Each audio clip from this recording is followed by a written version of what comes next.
Hello dear student, कैसे हो आप सभी लोग। उम्मीद करता हूँ सब अच्छे होंगे, सबकी पढ़ाई शानदार चल रही होगी। प्यारे बच्चों, एक ज़बरदस्त अपॉर्चुनिटी आ रही है भेल की तरफ से। भारत सरकार की सरकारी पीएसयू कंपनी है, आईटी वाले बच्चों के लिए परमानेंट 60 साल तक नौकरी। और नौकरी भी इस प्रकार की जिसमें आईटी लेवल की सबसे हाईएस्ट जो सैलरी मिलती है 29,000 रुपये बेसिक पे आपकी रहने वाली है। कुल मिला के बात यह है कि कम से कम आपकी इन हैंड सैलरी है वो 55,000 रुपये 50,000 रुपये के आसपास में रहने वाली है। कहाँ कहाँ पे आपकी जॉब लोकेशन रह सकती है ना, और अप्लाई करने की डेट के बारे में, है ना, सिलेक्शन प्रोसेस के बारे में, और एज लिमिट के बारे में, कौन इसके अंदर आवेदन कर पाएगा, कौन सी ट्रेड के लिए कितनी वैकेंसी है, इन सब चीज़ों के बारे में एक एक करके डिटेल में बात करने वाली है। बाकी वैकेंसी आपकी परमानेंट है और सेंट्रल गवर्नमेंट की समझे, यानी कि पीएसयू कंपनी है भारत सरकार की। एक एक चीज़ के बारे में बात कर लेंगे। हाँ, एक चीज़ और है कि बहुत सारे बच्चे जो चीज़ मैं ऑलरेडी टेलीग्राम पे बता देता हूँ उसके बाद में मैसेज करते हैं या फिर कमेंट करते हैं। तो जो बच्चे केवल यूट्यूब पे है, अभी तक टेलीग्राम में नहीं है, तो टेलीग्राम ज्वाइन कर सकते हो। इस वीडियो के डिस्क्रिप्शन में आपको लिंक मिल जाएगी, क्योंकि हर एक चीज़ के बारे में यूट्यूब के माध्यम से वीडियो बना करके जानकारी देना पॉसिबल नहीं होता। तो टेलीग्राम पे जो भी छोटी बड़ी अपडेट होती है वहाँ पर मैं शेयर कर देता हूँ, और ये नोटिफिकेशन वगैरह भी आपको वहाँ पर मिल जाएगी। ठीक है, चलिए सबसे पहले अगर अपन बात करें, अगर आपको यहाँ पे ज्वाइनिंग मिलती है तो जॉब लोकेशन आपकी कहाँ पे रह सकती है। वैसे तो यूनिट वाइज आपसे मेरे हिसाब से फॉर्म भरवाएंगे, और जिस यूनिट से आप अप्लाई करोगे वहाँ पे आपकी जॉब लोकेशन रहने वाली है। और जिस यूनिट से आप अप्लाई करोगे सिलेक्शन होगा, कम से कम उस यूनिट में आपको 20 साल सर्विस करनी पड़ेगी, उसके बाद में ही आप अपनी पोस्टिंग करवा पाओगे। ठीक है, यहाँ पे जो वैकेंसी है आर्टिजन ग्रेड 4 के नाम से वैकेंसी निकाली गई, नोटिफिकेशन नंबर आप यहाँ पे चेक कर सकते हो। यूनिट के बारे में अगर अपन बात करें, भेल की जो यूनिट है उनके बारे में, रानीपेट तमिलनाडु है। उसके बाद में आपका ये आ गया वाराणसी प्लांट है। ठीक है, और उसके बाद में आपका विशाखापट्टनम आंध्र प्रदेश प्लांट है। उसके बाद में आपका उत्तर प्रदेश का एक प्लांट और दे रखा है, यहाँ पे थोड़ा सा ब्लर हो रखा है। उसके बाद में आपका बेंगलुरु कर्नाटका का प्लांट है। फैब्रिकेशन प्लांट जगदीशपुर उत्तर प्रदेश का है ना। उसके बाद में हरिद्वार के आपके इसके 2 प्लांट है हरिद्वार के।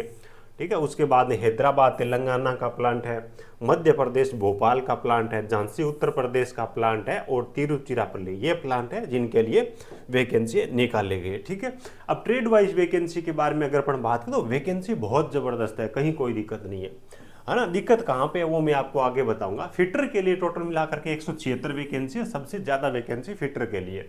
उसके बाद वेल्डर के लिए आप वैकेंसी देखोगे तो अच्छी वैकेंसी है, 97 वैकेंसी यहाँ पे रखी गई है। टर्नर ट्रेड के लिए भी अच्छी वैकेंसी 51 वैकेंसी है। मशीनिस्ट के लिए इस प्रकार की ट्रेड जिसमें या तो वैकेंसी सरकारी आती नहीं है या फिर बहुत कम आती, तो 104 वैकेंसी है। इलेक्ट्रिशियन के लिए भी ठीक ठाक वैकेंसी 65 है। इलेक्ट्रॉनिक्स मैकेनिक के लिए 18 वैकेंसी है। फाउंड्री मैन के लिए भी 4 वैकेंसी है। इस हिसाब से इन सभी ट्रेड के लिए टोटल मिलाकर के जो वैकेंसी हो 515 वैकेंसी है। कैटेगरी वाइज वैकेंसी में आपको बता दूं कि सेंट्रल गवर्नमेंट का जो रिजर्वेशन है उनके अकॉर्डिंग आपको रिजर्वेशन या फिर सर्टिफिकेट वगैरह SC ST OBC के वो आपके पास में होने चाहिए। ठीक है, उनके बाद में देखो यहाँ पे ये दे रखे यूनिट्स है, शायद मेरे हिसाब से ना नाम भी वैसे समझ नहीं आ रहे, तो ये यूनिट वाइज वैकेंसी यहाँ पे इन्होंने दर्शा रखी है। यही चीज़ है, यूनिट वाइज वैकेंसी इन्होंने इसी के अंदर दर्शा दी है। अब एक चीज़ जो कि आपको बहुत कम लोग बता पा रहे होंगे या फिर बता रहे होंगे, उनकी मर्जी है, मैं आपको बता दूँ। यहाँ पे नोट डाल के लिए क्लियर लिखा हुआ है, यहाँ पे ये चीज़ लिखी हुई है कि आर्टिजन ग्रेड 4 की जो वैकेंसी है ना, ये आपके जो भेल के जो मृतकों के आश्रित है उनके लिए वैकेंसी रिजर्व वैकेंसी है, पहले से ये लिखा है।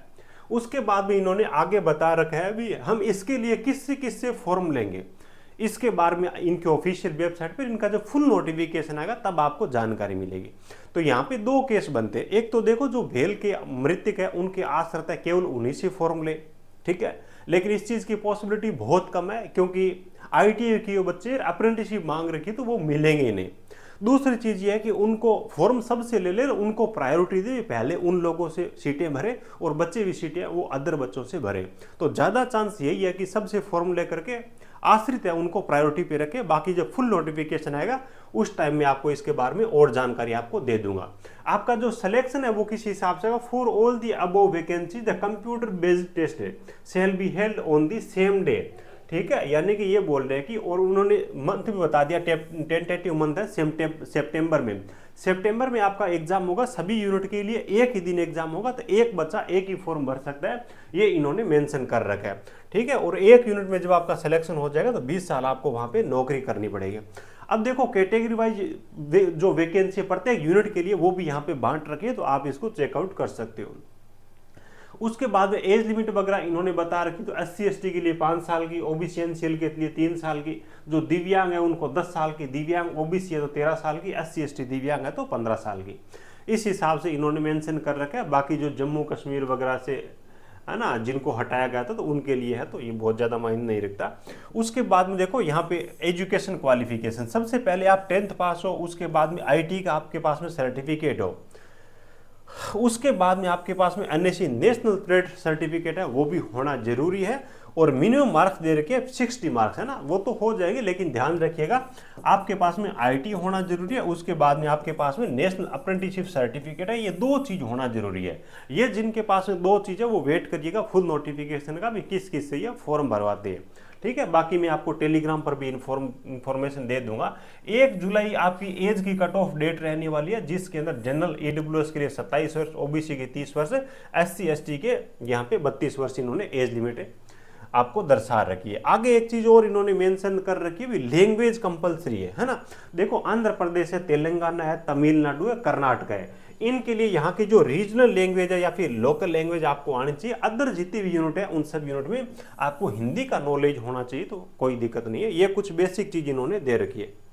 उसके बाद सैलरी के बारे में इन्होंने बता रखा है, आपका टेम्परेरी पीरियड रहने वाला है 1 ईयर का, ठीक है। 1 साल का टेम्परेरी पीरियड रहेगा, उसमें भी आपको सैलरी देंगे, लेकिन उसमें आपको केवल 29,500 बेसिक मिलेगी।